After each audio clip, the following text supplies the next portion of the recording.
Today I'm going to be making a recipe out of my Breakfast Favorites ebook. It's all plant-based, whole food, no oil, and the recipe I've selected is called Almond Joy Baked Oatmeal. And I just love this recipe because it's rich tasting. It's kind of like a dessert almost. In fact, you could eat it for a dessert. It's kind of like eating an Almond Joy candy bar, but a healthy version of it.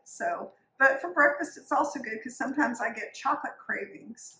So instead of eating rich chocolate desserts, if I can put some really good dark chocolate, like at least a 70% dark chocolate, good quality one that has a low amount of sugar and nothing but 100% Venezuelan cacao liqueur with a little cocoa butter, something really good. It makes all the difference in the world.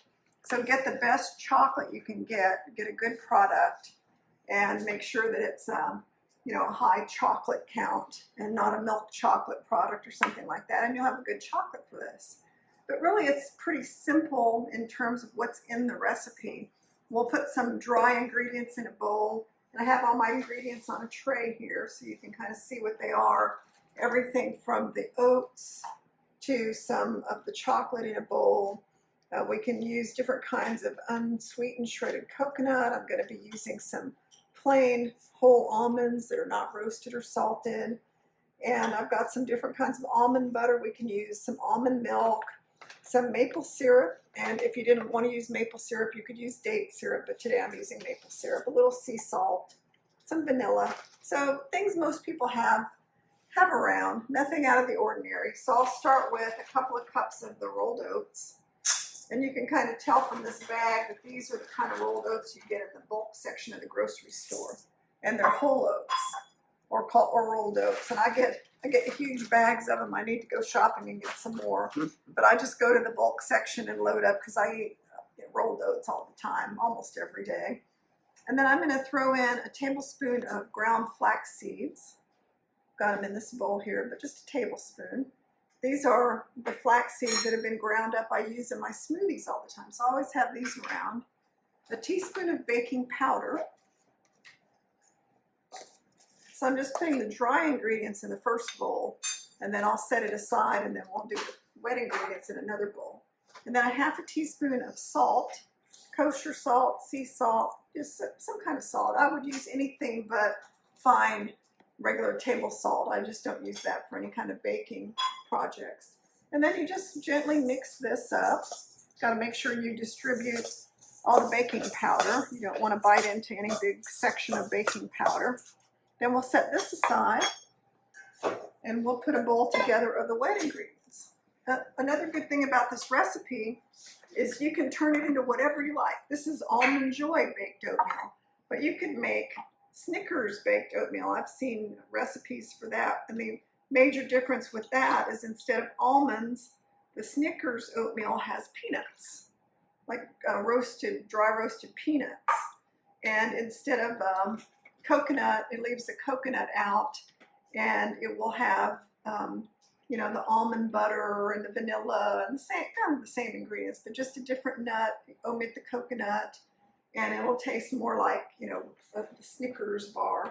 Maybe some peanut. Oh, I know the other ingredient in that one was peanut butter. So to take some good old peanut butter instead of almond butter and put in there, and then you have the Snickers taste. I'm going to put in a couple teaspoons of vanilla extract. If I run out, I've got some vanilla paste. I didn't realize my bottle was so low until I decided to do this today. Just enough. But if I didn't have that, I do have some vanilla paste, which would have worked fine too. Then we have our half cup of maple syrup. And like I said, I use a lot of date syrup now, and I would just as easily use date syrup in this. But today I'm using 100% Vermont maple syrup, which I like. I use this brand a lot. And it works out well. It tastes good. And some people are getting away from using a lot of maple syrup and switching to, less sweetness, and so there might be, instead of using any kind of syrup, you can always chop up a few dates and just have some chopped dates in here, or maybe use a couple tablespoons of date syrup and a couple of chopped dates. So don't feel locked into making it as sweet as mine. I'm kind of making it the way I've always made it, which is kind of on the sweet side. And that's the way I like it, because like I said, it fulfills the craving for maybe like a dessert for breakfast. Okay, this is crunchy almond butter. This is from Masa Organics in California. I ordered brown rice from this company. And one time they said something on their website about how they had an almond farm as well. And they sell all these different almond products. Like they sell dry roasted almonds, almond butter, and they're supposed to be really good products. So when I was ordering my gigantic 15-pound bag of brown rice from them one time, I thought, well, you know, I'm ordering something, I might as well go ahead and order their almonds just to see if they're as good as what they say they are. So I ordered a bag of almonds and I ordered almond butter. And it truly is like the best almond butter and the best dry roasted almonds I've ever had. And so even though I have to pay the shipping and it's kind of a little bit of a hassle to order that kind of stuff in the mail, now sometimes I just order the almond butter and the almonds, you know, just to have those when I'm not ordering rice, because it takes a long time to go through that giant bag of rice. Okay, so I'm kind of mixing the almond butter, maple syrup, and almond milk a little bit before I add it to the oats. Then we're going to add our almonds, our coconut, and our chocolate chips. So you could see where you can make this whatever you like, just depending on what you add. If you added peanut butter, if you added different kinds of nuts, like you could put walnuts in here, walnuts and peanut butter, walnuts and almond butter. You could have almonds and peanut butter. So, you know, the sky's the limit. You don't have to do it my way. I just came up with this idea of Almond Joy Baked Oatmeal because I like coconut and dark chocolate and almonds. And that worked out well because I always have these ingredients, almond butter and almonds and coconut. Those are just things I have around. So we're mixing those together. I want to make sure you break up any big chunks of almond butter. And this is kind of a chunky almond butter, so it's got a few places in there. And also, if you have almond butter that's really dry, that kind doesn't work well in baked goods. So sometimes you get almond butter and it's hard, and it's not going to dissolve well in your recipe here. So I would say leave it out on the counter, warm it up or something so that you have a better mixture. Okay, so now we're going to add our almonds and our chocolate and our coconut. So we need about 1/3 of a cup of the almonds. I guess that doesn't have to be exact. And then we're going to have 1/2 a cup of our chocolate chips. Make sure your chocolate chips are plant-based. Not all chocolate chips are, and it'll say on the package if it has some kind of milk products in it. It shouldn't, but you know, you never know. Sometimes things have things in them that you wouldn't expect, and that's why I get the El Rey chocolates, because I know the El Rey chocolates don't have added dairy products in their dark chocolate. And my dark chocolate products come from the El Rey chocolate store in Stonewall, Texas, of all places. That I was on a trip there one time, and I saw a sign on the road there by Fredericksburg, and it said, chocolate tastings available, El Rey chocolate store. And I thought, well, I use El Rey chocolates in baking and candy making. What is this? So we went in there, sampled a bunch of their chocolates, and then realized that they sell their products in bulk. So you can buy great big bags. I've got huge bags of their chocolates in my freezer, and they freeze really well. So after that, I started ordering from them, and apparently a lot of people that cook my food started ordering chocolate from them because they sent me an email one time, and they said, Chef Julia, thank you for telling people about our chocolate store. You know, and I was like, okay, great. And they asked me for a recipe. They've sent me some samples of things when they get new products in. So they're really nice people. So I'll put the link to the El Rey chocolate store in the show notes. But the thing about it is, They used to sell these El Rey chocolates at the Gourmet grocery store in the bulk section, but I haven't seen them in a long time. I see Valrhona and some other brands of chocolate, couverture chocolate, like the chocolate you use for baking that doesn't have added, you know, fake ingredients. And they just kind of quit having that. Oh, there's my timer. So the timer, turn it off. Check. We'll give it a couple more minutes.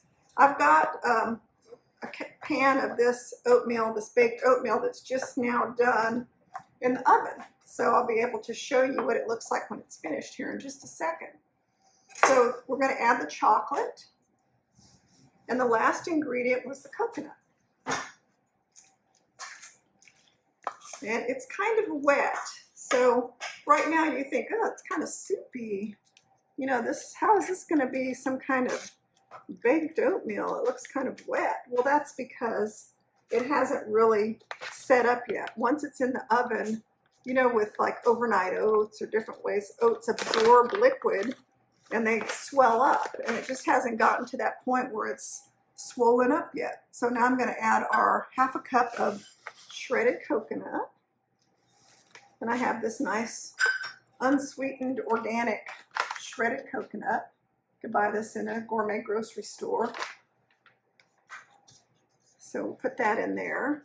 And then all I have to do is put it in the casserole dish and we're good to go. So you can see just in that short period of time, it's already thickening up. Now I tasted this earlier today in its raw form and I thought, well, this tastes pretty good just like this. I could just eat this whole thing.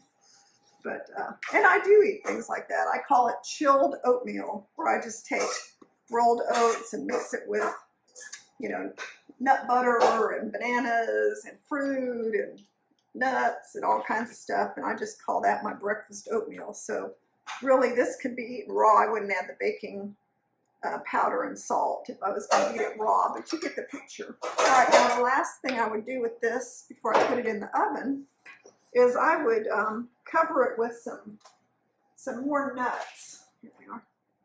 Because I like to see the almonds on the top. So I would just take a few almonds so that you could see that it's got almonds in it. So I just roughly chop some more of those almonds and sprinkle them on the top. You could do the same thing with the coconut. And we could do that with a little chocolate. But it's good to see what's in the dish on the top. That way you can identify it, or it makes it look more appetizing to me. Same thing, we could take a few of these pieces of chocolate, and that way when it cooks, the melted chocolate is on the top too. That looks kind of cool. All right, so then we can put some of these chocolate pieces on the very top. They're inside, but they're also on the top. And then also the same thing with our coconut. So then you know, someone says it's Almond Joy Oatmeal. Well, it's got almonds and coconut and chocolate right there on the top. Okay, so that's how it looks before we put it in the oven. Now I'm going to get one out of the oven, and we'll put this one in and cook it a little bit later. But I do have one that's in the oven. It's ready. And it's beautiful. So here. But you can kind of see how it puffed up a little bit. That's from the baking powder. And it, you know, it's perfect. So then the final thing that we can do with this, and I melted some of those chocolate chips, the same thing that I showed you that I put in here. I melted some earlier in the microwave. And then what we do is we just kind of drizzle that over the top. And that makes it look really very decadent, right? And having that little drizzle of chocolate.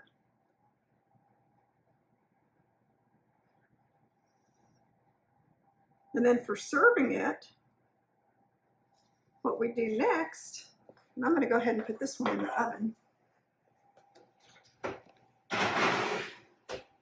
Set it for 30 minutes, 350 degrees. Oops, wait. Guess what? I turned the oven off.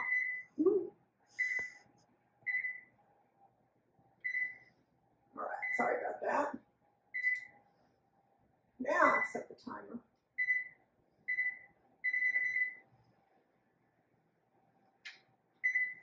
Okay, so what we're going to do is we can put it in a serving dish. And I have these cute little serving dishes. I like them. They're different. And then we can take our oatmeal. And this can make, really, to me, it's like 4 servings. But as you can see, they're going to be generous servings.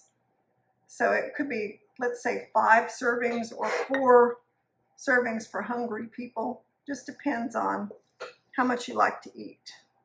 You know, I kind of like to pile it up. But what you can tell from this is the oatmeal gets really fluffy from cooking it. So that's why it's like a baked oatmeal. It's not, it doesn't have that wet texture you associate with oatmeal. After it's been baked, the oatmeal turns into almost like a cake. And we can put some more of our delicious chocolate on it. And there we have our Almond Joy oatmeal. And I know it's going to be good because I've had it before, but just to make sure, I have to taste it. See if I made it as good as I usually do.